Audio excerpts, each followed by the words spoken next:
training. It's your training. It is. It is. All right, I'll start it. I'll give you a 5-second countdown, and then I'll start talking, and I'll give you some questions to answer. Okay. Ready? Okay. Big old countdown. It should be only 3 seconds. You know, it adds anticipation.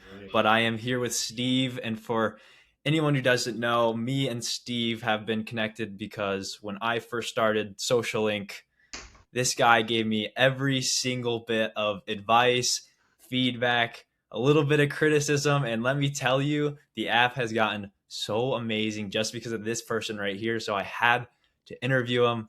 Steve, I'm so glad to have you on the podcast finally. How are you doing? So good to be here. So good to meet you finally. Steve, I wanted to ask, what do you use Socialync for, just to start? Because I want to backtrack to where you're at before you got. Okay, well, I'm a lot older than you. And I can remember the days where the only thing you had to worry about was posting on Facebook. Yeah, and that was it. Okay. I on one of my accounts, I did build up quite a following on the Black Star Studio account. But even back then, posting was a pain. Scheduling wasn't available to start with. And anyway, sort of, I've progressed in different areas of creativity over the years.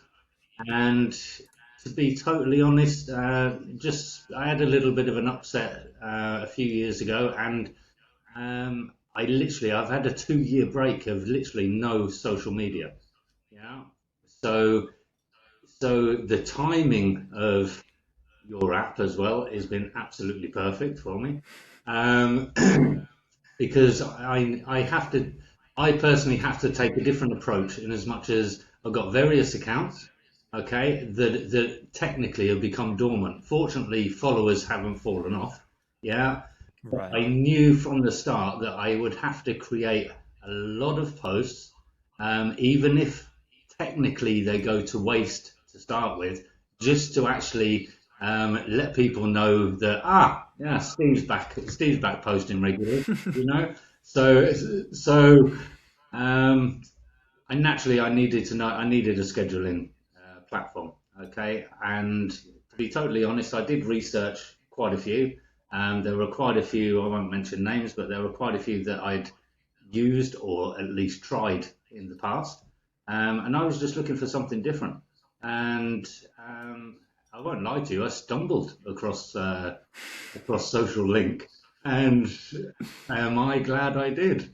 Me as well. I dived straight in, and immediately it was like, actually, I like this. Yeah, this is simple. That's easy. That's straightforward. There was nothing complicated about it at all. You know, I know that we went through together, you know, sort of various aspects of the platform, of which I was quite touched about, to be honest. It was nice. It was nice to suggest something, say something, and get a response, you know. And how quick you implemented things was just mind blowing, absolutely mind blowing. Yeah, that was one of my favorite things, is when you would ask to like see something, and I'd implement it maybe that night or the next day, and I'm just hoping you see it on the dashboard or something the very next day and just make your day. That was something I always looked forward to. Yeah. But I definitely wanted to ask, you know, what are you using Socialync for? You're raising awareness. I know that's what you're doing, but like you said, you have multiple different accounts. You know, what are you posting about? What are you trying to raise awareness for? So this year I've kicked off. If you don't mind me telling a little bit of a backstory. Please do. I grew up. My childhood was very negative and very abusive. And without going into too much detail, I always knew that I wanted to tell my story. Okay, and the best way I thought to tell my story was to write a book. And for decades, and I'm serious, decades, I used to say, one day I'll write a book about it. One day I'll write a book about it. Eventually I did. And in 2015, I took a complete year or so break from all of my commercial art and design work, and just decided I need to do a project for myself. And I just dived into this book. And I don't know if it's the same for everyone, but definitely as a creative, once you focus and you're in that zone, yeah, nothing can tear you away. Yeah, and you're just Hmm. there. You're just there. Day, night, sleep doesn't matter, food doesn't matter. You just go, you know. Um, so in 2015, as I said, I completed the book. Um, Again, I won't go into the stories, but it took 5 years, yeah, to actually get it published. If you don't mind, I'll show it to you. That's my book, and it's called My Life Naked and Raw. And there's a nice little picture of me on the back there. But yeah, it's quite a chunky book, but it is literally what it says on the tin. It's even negative things that I've done in my life. I disclosed. But the main crux of it, especially in the early part, was to tell people of the seriousness of the abuse in the childhood situation growing up. So for the first sort of 18 years of my life, literally my earliest memory is from the age of about 3 to 4 is my earliest, and even from then I can remember witnessing domestic violence. Okay, so I've grown up with domestic violence. Um, as a victim, I've grown up with physical abuse, mental abuse, and sadly sexual abuse. Okay, and I wrote my book for three reasons. Okay, one, it was the best therapy for me ever. Yeah, so it was so therapeutic and cathartic for me to Right. pour it out in a different way. Number two was that if my stories can help anyone, yeah, know that they're not alone. Um, and I appreciate people who've gone through far worse than me. Then that's done its job. Yeah, and the last reason was basically to let the perpetrators know that they haven't got away with it, because technically now the whole world can know. Okay, so Hmm. whether you call that revenge, retribution, or what, I don't know. I don't care. Yeah, to me, they were the main reasons. Now, in order to promote the book, obviously, is very difficult. Yeah, and okay, many people read books, but it is a difficult media um, to get noticed. Okay, so not being happy with that, I'm very musically minded. Yeah, so Mm, 5 years okay. later, yeah, I produced an album. Yeah, but the album was specific and really to accompany the book. Okay, if I may, this is the album, Unconventional, it's called. And the back cover, I don't know if you can see, but where are we?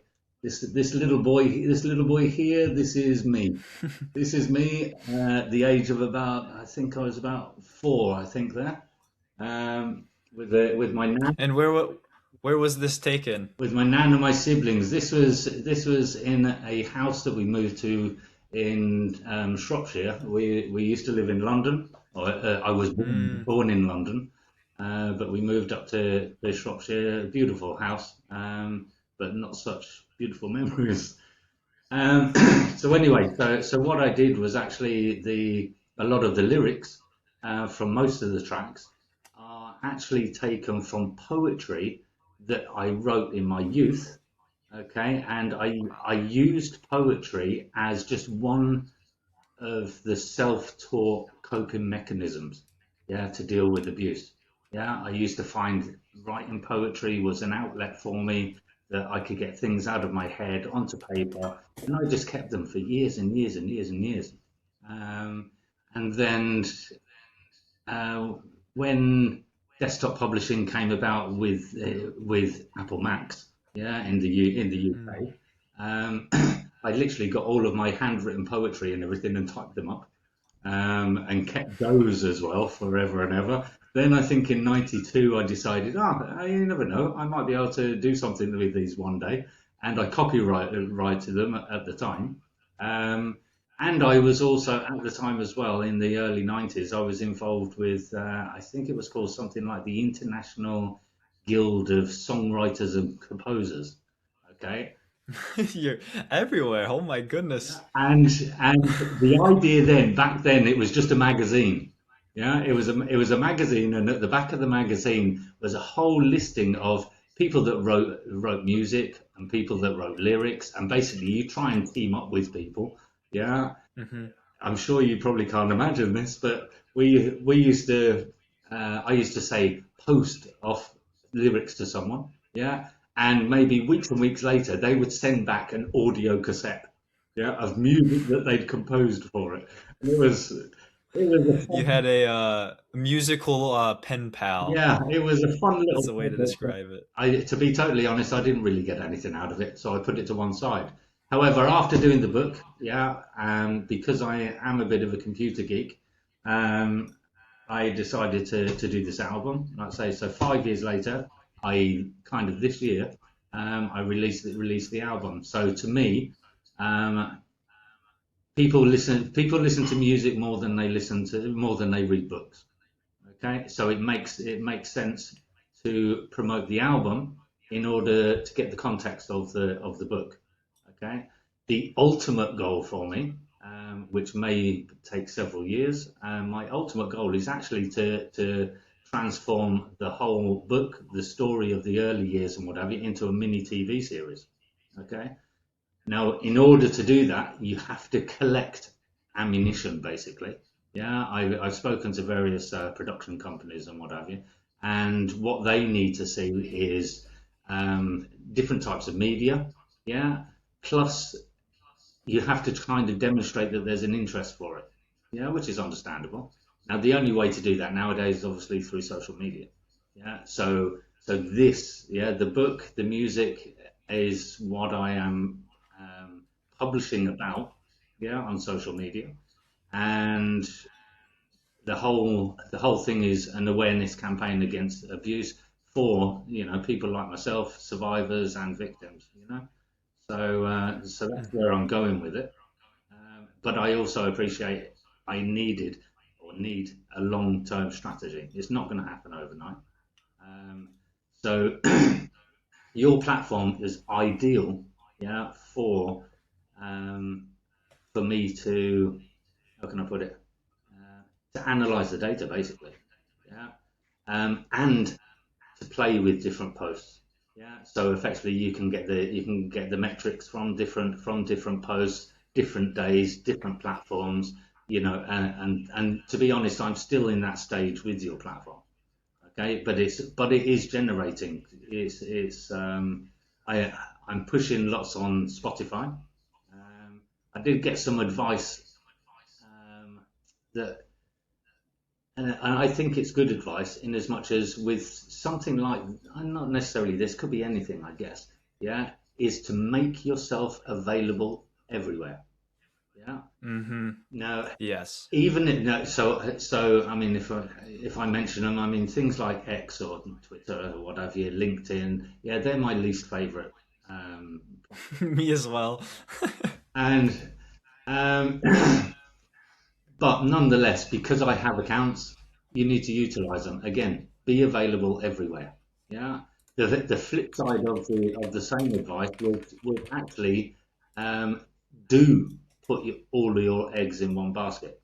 Yeah. I.e., yeah, send your message out to as many platforms so you're making yourself available. However, try Hmm. and concentrate on one or two platforms. Yeah, because if you can get your numbers up, if you can get the interest up on one or two platforms, it will filter eventually to the others. You know, so Right. so that's the route that I'm particularly taking. So I'm really concentrating um, on Instagram as my main social media feed, if you like, um, and on Spotify for the music aspect. Yeah. Hmm.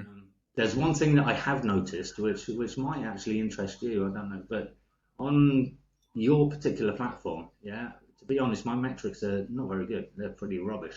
Yeah. Yeah. However, yeah, it's not a true story of what's happening in the world.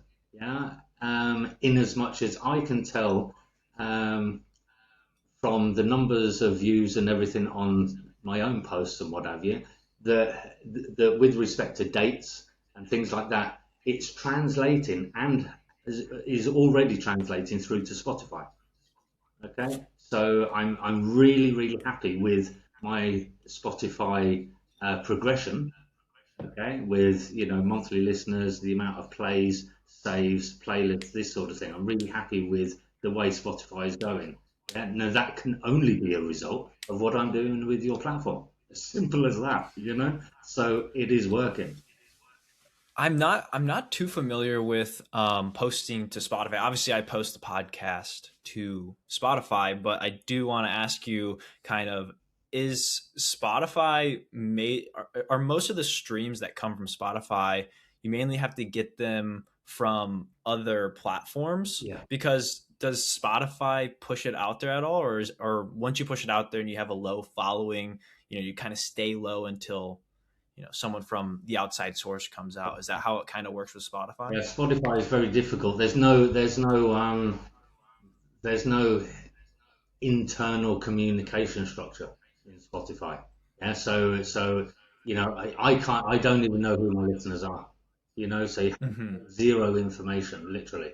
Okay, so there's only really all you can do is use external sources to push people in that direction, and just hope, or as I've been doing, let's say I can tell from my posts that it is working. The people are going in that direction. It is frustrating Hmm.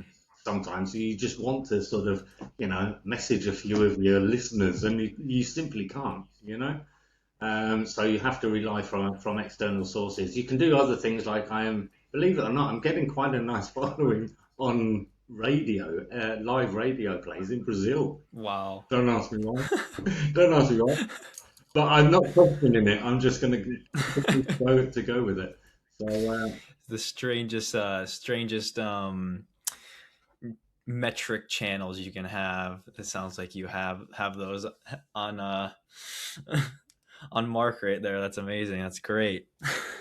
So you are a bit of a, I don't know what the word would be, like someone who writes poetry. What, a poet? Yeah, a poet. I'm sorry. You're a song artist. yeah, yeah. You're you paint. Do you paint and do that? Because I've I seen the shirts that you sell on the shop. Yeah, Those are amazing. yeah, I do. You write a book. Yeah, it's, So you do all the art forms. I do want to ask, I mean, obviously you want to raise awareness, so this might not apply to you, but most people who, like to build stuff, like to express themselves, really don't like the pushing out part, like the distribution. They like creating, yeah. they like kind of showing their work, but it's something that kind of annoys a lot of people and burns a lot of people out. Have you encountered any burnout in sense of like pushing your brand and what you're doing, your music and all that stuff out, or have you been maintaining that very well? And if you have, what have you been doing to mitigate burnout? Um, I first of all, I can totally understand that kind of scenario, and for many, again, for many years, it's just something I used to always say is, well, all I want to do, I live to create. That's pretty much what I do. I live to create, and I would happily be a Jackson Pollock, just locked away, just lock me away, let me create, and someone else take care of everything else because that's all I want to do is create.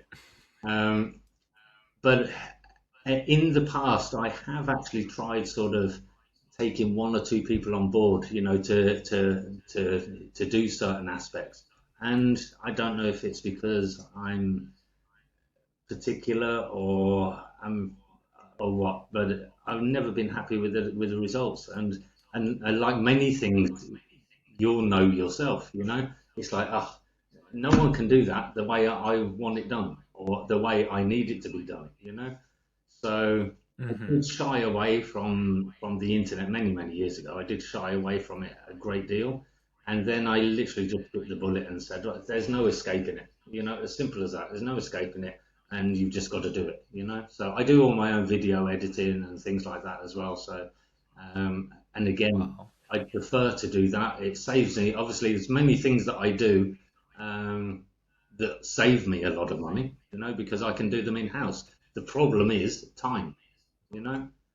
And again, Mm-hmm. I'm not here to, I'm not here on commission for your for your platform, but again, it just, your platform has helped a great deal because I can remember years ago doing regular posts, and I, I would always be in that weekly position of, damn, what am I going to post tomorrow? Damn, what am I going to post at the end of the week? What have I got lined up for next week? I've run out of posts. You know? So, I mean, as you're fully aware, I mean, my initial thing, or my initial strategy with your platform is I created 3 months worth of posts. Yeah, in one, Mm-hmm. pretty much in a day or two. Yeah, and, You just hands off after that. yeah, it was, well, to be honest, I did it to buy myself some time. Okay, so Mm-hmm. so effectively, like I say, as I said earlier, I knew that a lot of posts will go by the side, they'll go to waste, but you've got to start with something. You've got to kickstart it all back up again, you know.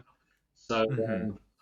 so I used the two different profiles that were available to me, and I purposely split certain accounts onto one profile, certain accounts onto another profile, and purposely, despite what some of the information on the internet will tell you with respect to the supposed perfect posting days, posting time for certain platforms, I kind of chose to ignore it.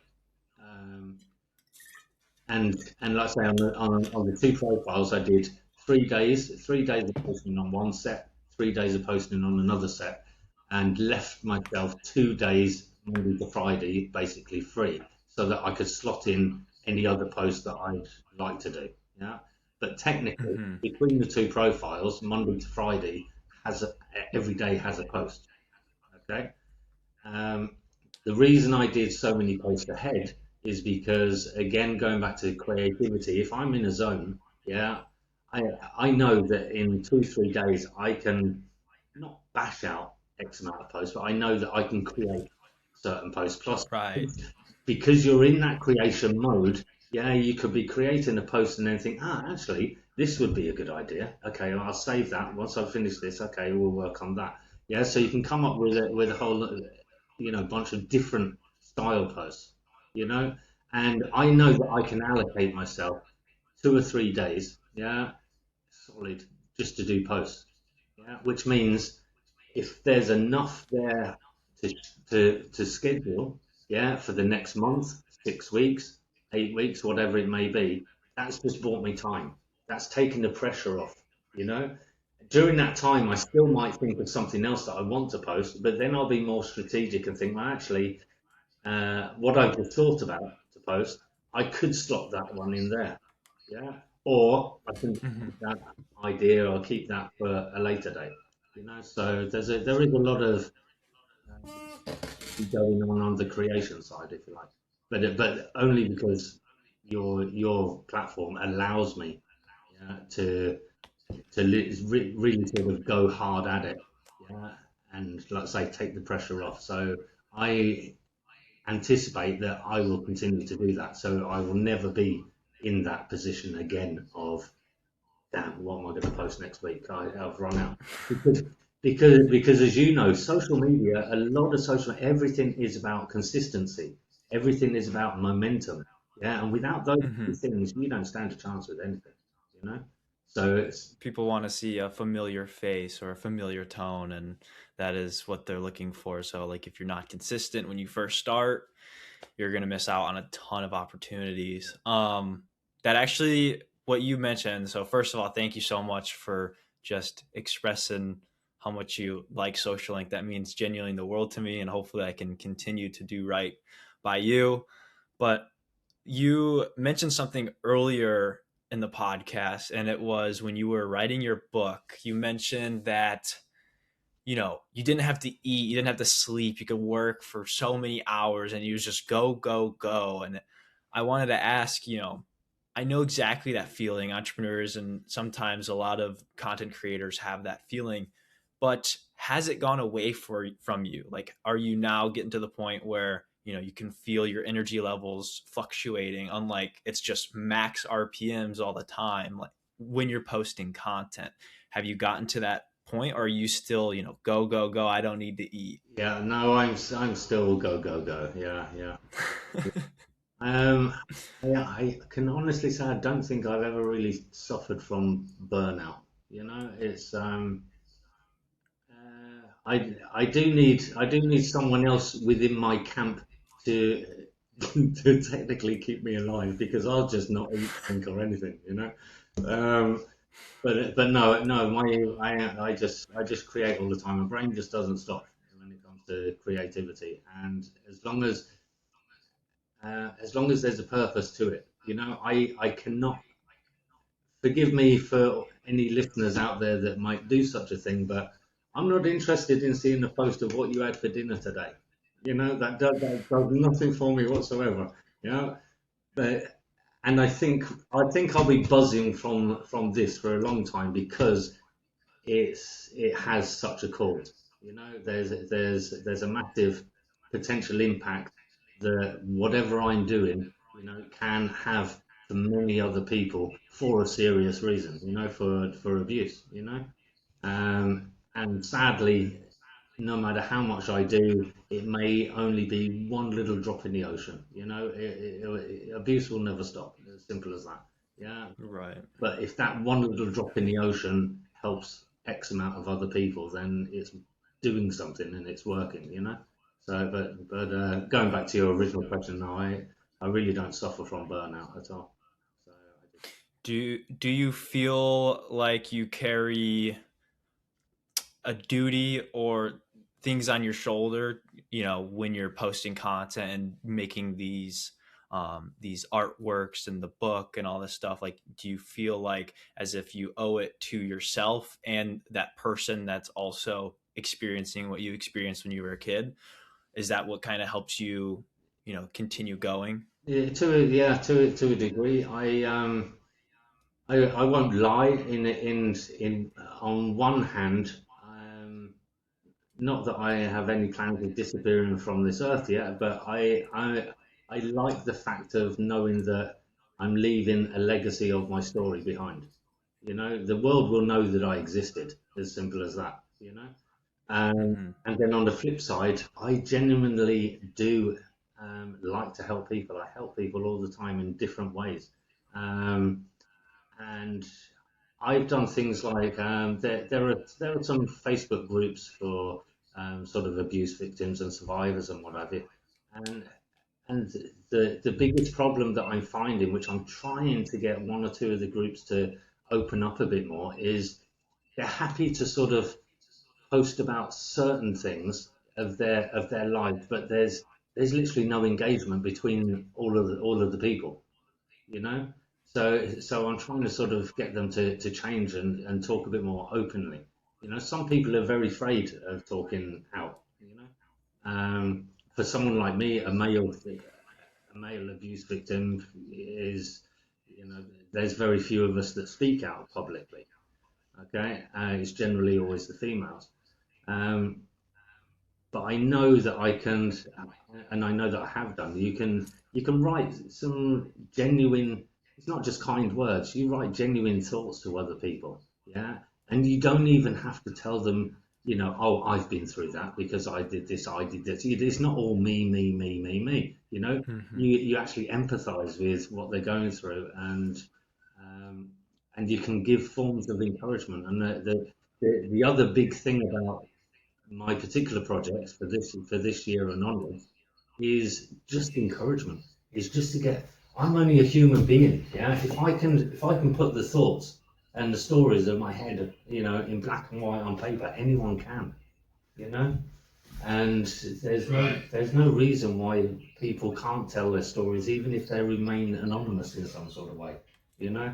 But it does help. It does help to speak out. As simple as that. So yeah, that's kind of the mission that I'm on. Is Yeah. to tell the story, make other people aware that they can do it, you know. I expanding on the Facebook group where people are talking, and it's kind of a closed loop. Um, I've seen a lot of your content. I haven't explored, down the rabbit hole of your content on Instagram, but I've seen a good amount of it. Your songs are presented on there. A lot of your work is presented on there. Your book is presented on there. So you're doing a good job on that, coverage front. But you know, have you started to do what other creators are doing in the sense of, hey, you're providing this value to these people in these Facebook groups, giving them, acknowledgement that, hey, like, I know what you've been through. You don't have to say anything, but just know I see you. Have you, you know, um, adventured into posting content on Instagram since that's your main channel of posting? Have you ventured into making videos like that? I am literally, at that point now, So it does kind of scare me a little bit, but the other thing I noticed on the metrics and what have you is that posts that got the most views were posts of me.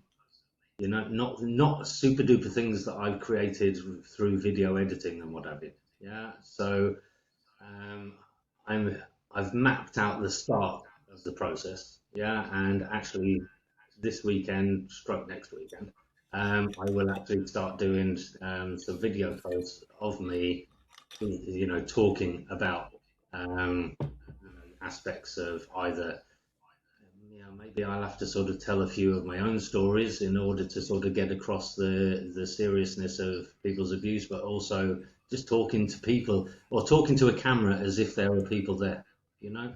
And yeah, so that's coming. But again, I know I keep picking you up, but again, your platform has allowed me that time, yeah, Mm-hmm. to sit back again because the pressure's been off because I could post 3 months ahead. Yeah, the pressure's been off, so now I can think of, okay, what's next? How are we going to work this? So I know I have time, and my posts haven't run out yet. You know, so Right. so yeah, it's all on its way. I'm glad to say as well. I've got my book editor, Dr. Tracy King, who's actually a clinical psychologist. Um, the two of us are the end of next month, I believe. We're going to start kicking off a podcast series. Yeah. So to do obviously with my book and abuse and everything else. And at the end of the day, she's a clinical psychologist. She's my editor. She knows what questions to ask. Mm-hmm. So that will be fantastic. To again for Right. the awareness project. So. Yeah, that'll be really good. That's awesome. And there's so much content there, and you'll be able to hit so many different facets of what people deal with. And, there's a big um, shift in content with big creators with kind of what you're doing is, raising awareness, a lot with not necessarily like self-help, but, people just kind of speaking out and giving words of encouragement, like, it's called Hope Core. I'm sure. Have you seen that at all? Yeah, yeah. That does so fascinating, and I genuinely can see you, saying something because you have a background in poetry, so you can just word it, beautifully. I can see you on those kind of videos where you're giving, words of encouragement and giving people hope, even though, kind of what's going on in the past happened. So I'm super excited to see what you're going to make in the future. I mean, I don't know if I'm a believer in it, but I've always kind of thought that when you come from something that's so negative, yeah, I genuinely believe that you either continue the same route or you just veer off and go totally the opposite way. And fortunately, I've obviously gone the opposite way. But yeah, the amount of people that actually um, give me credit for how I've turned out, considering what I've been through, which is obviously very nice, and it's always nice to get a compliment. But I kind of really don't take it on board because I don't know any different. That's just the way that I've developed. It's just you. Yeah, It's just you. yeah. So I don't take sort of big credit for it. Um, my wife will tell you that I'm actually probably I'm my biggest critic. Yeah, yeah, I really am. So yeah, it's a heck of a journey, and obviously, like I say, I don't mind saying it. What am I? 57, now, and yeah, I hold no fear of anything. Yeah, I'll tell you one other thing that may, I don't know if it may just be something that's happened in my brain, but believe it or not, when I was 18, I was in a coma for 18 days. I was given a 10% chance of living. Okay, and they said if he lives, he'll probably have brain damage, which I may well have. I don't know. But it was so serious that even though I wasn't living at home at the time, my parents were involved, obviously, at the hospital, and they'd signed the paperwork, turned the machines off. Yeah, and it came to a Sunday night, and they said by midnight Sunday night, if there's no sign of anything, and that was it. They signed the paperwork, said yeah, okay. And I don't know how, but 1 hour later, at 1 o'clock in the morning, fortunately, no one had got round to switching any machines off, and I started pulling through, you know and kind of not that I'm advocating that anyone should have such a horrific experience, but personally, from that moment onwards, something did change inside my brain. Yeah, that's for sure. And I kind of lived or live in life in the mentality that as long as I don't do anything so negative in life that's going to put me in prison and take away my freedom, I should be able to cope with anything that life throws at me, you know. Hmm. And I'm pretty sure that a lot of my poetry and what have you, yeah, sort of sparked from there as well, Um, Dreaming is a nightmare for me. It sounds silly, but ironically, I don't have nightmares, yeah. But I mean, Hmm. dreaming is a nightmare. Is that dreaming drains me, yeah. Since coming out of a coma, I dream every single time I close my eyes. Okay, and that could be a 15-minute nap. If I'm having a quick nap, I'll dream. Yeah, if I'm asleep all night, I'll be dreaming constantly. Yeah, and it wears me out. I wake up so drained from Are they dreaming. just super like just And it, I don't even know like dream? yeah, honestly, it's just so strange. But it's almost. I have had a doctor say, look, we can give you a pill or something and take that away and you'll be fine. And I don't want to take it away because it's almost like a second life in a sense. It sounds weird, but it's almost like They're living. super vivid. Yeah, they're really, really vivid. I have senses of smell, touch, taste, everything within these dreams. Okay, and they can just be ordinary situations. Nothing's not always out of the extraordinary. Um, but I kind of enjoy them as well, and I also believe that I get some kind of creativity from them as well. And it keeps me going. I don't want them to stop. They're, Right. much as it drains me, it's again to me, it's just part of who I am. Yeah, you woke up after your second life and you're like, shit, I'm right back to my first life. I gotta go again.